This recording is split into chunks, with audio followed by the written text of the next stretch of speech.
In this lesson, we're going to go over some precautions, cover building the CE6000, and then set up the computer and plotter so they are communicating with each other.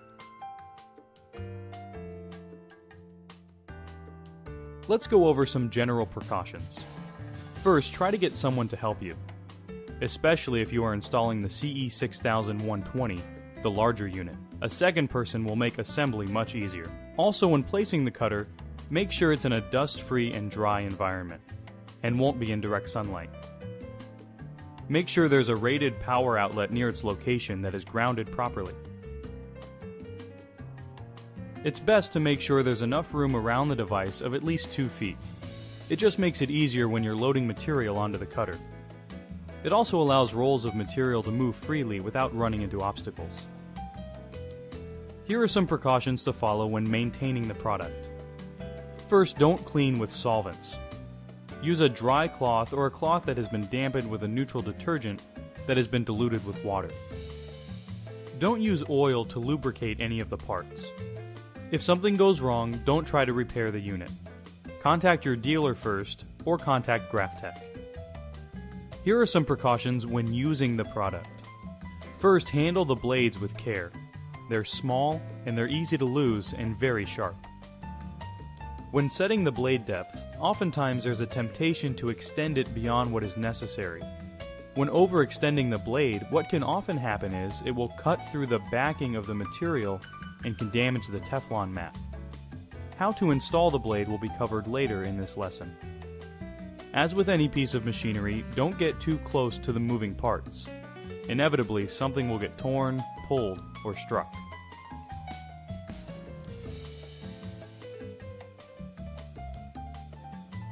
Next, we will be building the stand, so if you have purchased the CE6040, you are welcome to skip ahead to the next section, since that unit doesn't come with a stand. Although once your cutter is in its final location, go ahead and place the 2 stock roller trays to the back of the cutter, as shown here.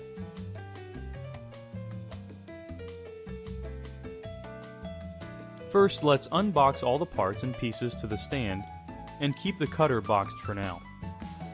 Lay each piece of the stand out on the carpeted ground to prevent scratches. Let's identify the different components.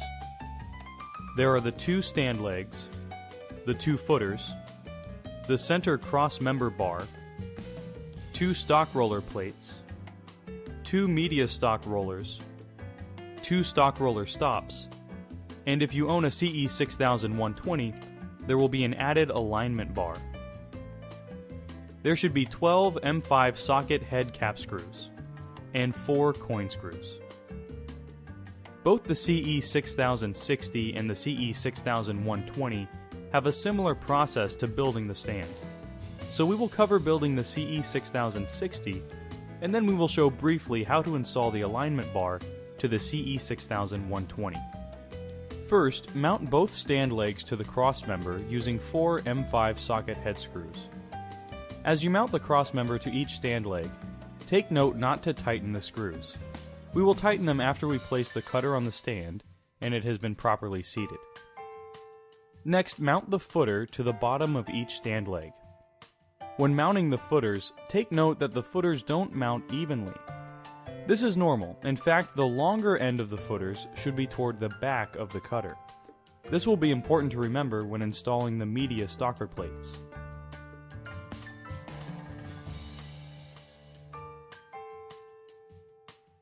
Next, we can mount the media stalker plates to the top of the left and right stand legs. Mount the media stalkers so that the stock roller bearings are facing toward the back. You'll be able to identify this by looking at the stand footer. The longer stem of the footer will indicate the back end of the cutter. Mount the media stalker plates with 2 socket head cap screws using the provided Allen wrench.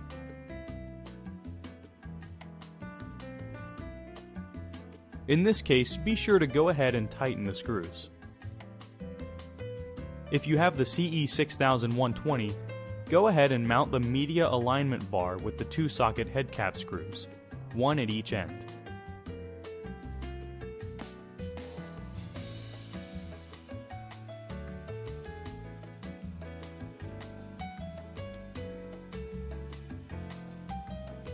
Place the CE6000 onto the stand so that the positioning pins match up with the holes on the CE6000.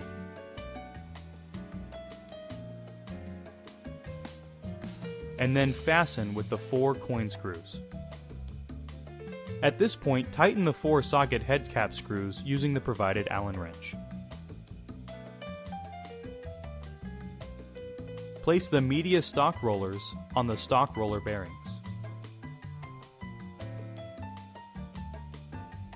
Next, plug in the power cord to the right side of the cutter and then plug it into the wall power outlet. Keep it turned off for right now.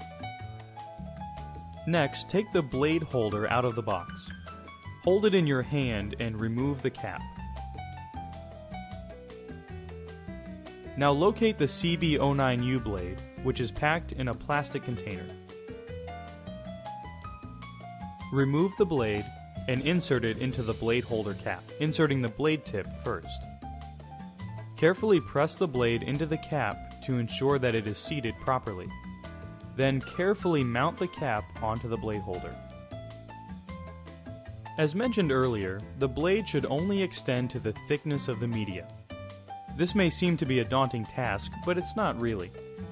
To extend the blade, start by turning the adjustment knob clockwise until the blade is barely sticking out, barely visible. Next, take a piece of vinyl and lay it flat on a table. Then, with the blade holder tool in your hand, draw a circle on the vinyl. Go ahead and remove the circle. If it is difficult to remove, then extend the blade by turning the blue adjustment knob 1/4 of an inch clockwise, and repeat the test. Next, reach on the back side of the media or vinyl, and with your hand try to push up from the back side of the vinyl underneath the cut circle. If it pops out easily, then the blade is extended too far. Retract the blade by turning the blue adjustment knob 1/4 of an inch counterclockwise and repeat the test. Once the blade is installed and adjusted, mount it onto the tool carriage. Loosen the tool carriage screw, making sure the little C-clamp is out of the way. Then take the blade holder and insert it onto the tool carriage mount. And then push the blade holder all the way down until the rim is completely seated and is under the C-clamp. Tighten the tool carriage screw, making sure that the C-clamp is above the rim of the blade holder.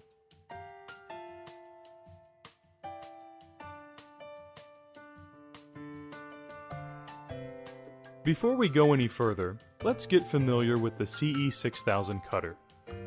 Starting at the front, on the right-hand side, is the control panel. We'll go over this in greater detail later, but this is where we can control the different functions of the cutter. On the left side of the control panel, down towards the middle, is where the media is loaded and cut. On the top side of that area are the push rollers. There will be 2 outside push rollers, and for the CE6000-120, there will be a center push roller as well. Their purpose is to push down on the vinyl material to hold it in place while it is being cut. These can be repositioned according to the size of the material. Just below the push rollers are the grit rollers. When the push rollers are lowered, the grit rollers are what drive the material back and forth. This means that in order for the media to move during the cutting operation, the push rollers have to be directly over the grit rollers. Just behind the control panel is the media set lever. This lever will raise and lower the push rollers onto the grit rollers. The push rollers have to be in a raised position before any media can be loaded. At the back end of the cutter are the media stock rollers. This is where you place your rolls of media or material. These 2 little stoppers that we talked about when we were building the stand are there to ensure that the roll of media doesn't drift from side to side when the media is being pulled off the roll.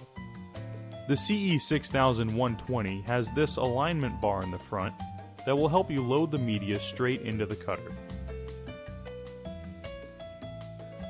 Finally, on top of the unit, there's a channel that's very handy.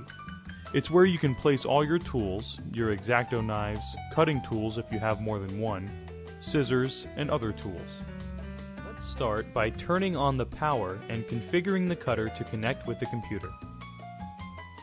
A new unit out of the box first asks you what language to operate the cutter: English, Spanish, etc. Select the language first. The control panel should be indicating that before we go on, we need to load the media. If you have a roll, place it on the media stock rollers in the back. Unlatch the wheel by moving the media latch backwards and down. This action will raise the push rollers. Take the front edge and place it through the back slot, and advance it through the front. Once the media is inserted into the cutter, move the push rollers to each side of the media. Their location is not that important, except that they need to be directly over the grit rollers. Use these blue strips to locate the grit rollers. This next step is an important step when trying to align a roll. Take the front edge of the media with one hand and hold the roll in the back with the other. While holding the roll, pull the front edge to make the media taut. This helps the media to be straight. If you have a sheet of media, align the sheet by using the ribs found on the front panel of the cutter. Once the media is straight, hold it against the front panel to keep it in place, and set the media set lever. Once the media set lever is up and the push rollers are down, the control panel display will show three options: Roll 1, Roll 2, and Sheet. These options will be explained later, so for right now, let's select Roll 2. The cutter will start to initialize by first locating the push rollers. After the initialization, the tool carriage will be parked in the home position, which is on the right-hand side of the cut area near the control panel. The control panel will then show that it is in ready mode. Next is to set up the cutter's settings so that it will communicate with the computer. First, make sure that the cutter's menu structure is in simple mode. You'll know that you are in simple mode because the little indicator light will be turned on. We'll be discussing this in another lesson, but suffice to say, the simple mode will remove menu options that are generally not necessary, keeping the menu simple. First is to set the unit of measurement to inches. The way this is done is we first press the pause menu key. This will set the cutter in a pause mode so that we can adjust some of the cutter settings. On the screen, there are three menu choices: Media, Interface represented by the I/F, and then Advanced. Right now, we need to set the links unit so that they reflect inches rather than metric. To do this, let's press the 3 key to select the advanced options. Next is to press the 2 key for length unit, press the 2 key to work in inches, and then press Enter to accept the change. And then press the left arrow key. This brings us back to the main menu. Next is to press the 1 key for media, and then press the 1 key for page length. To increase the length, we'll press the up arrow key and set the value to about 1200 inches. This will give us about 100 feet in length to work with. This is somewhat a slow process to get to such a high value.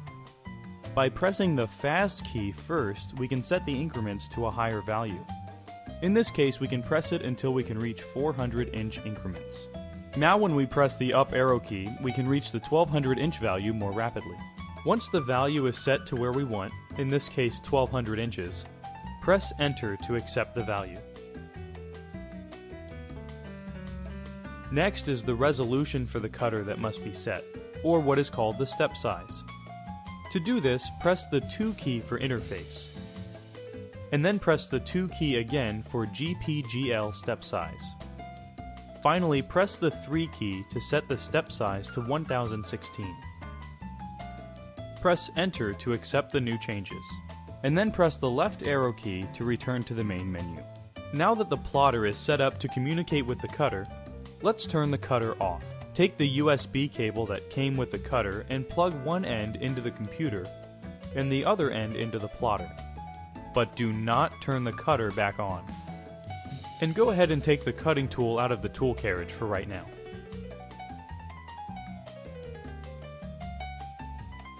Next, we'll install the GraphTech software.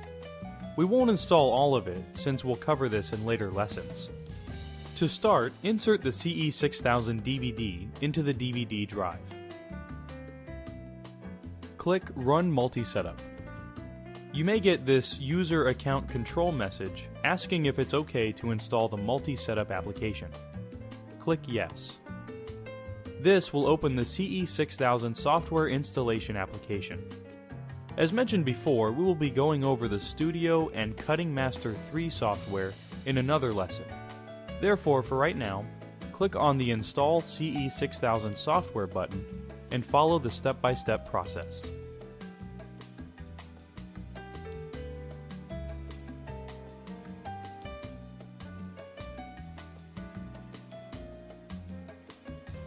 At this point, the installation program is asking if you'd like to install the CE6000 driver. Click OK. Click Next, and Next again. This will bring up this window that will ask what port you will be using to communicate to the cutter. Choose the port you'll be using. In our case, we will be using the USB port. And then click Next. Once the driver is installed, click OK. This will bring us back to the main menu. Click Exit.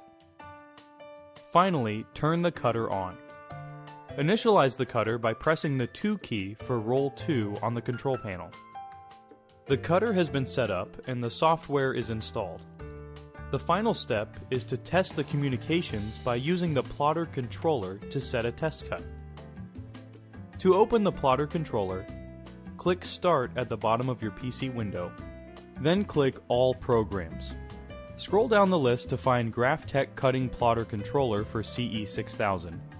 Click on the folder, and then click on the application. This will start the Cutting Plotter Controller, or controller for short. When the plotter controller window opens, click the Test Cut button, and then click OK. At this point, your cutter should be cutting. Go ahead and mount the blade holder tool.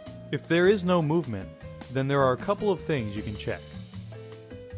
First, make sure that the cutter is turned on and is in ready mode.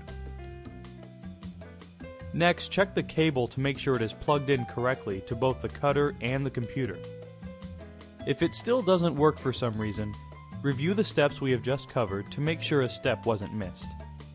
If you still have issues, contact your dealer where you bought the cutter, or contact GraphTech's technical support department at 888-318-3247.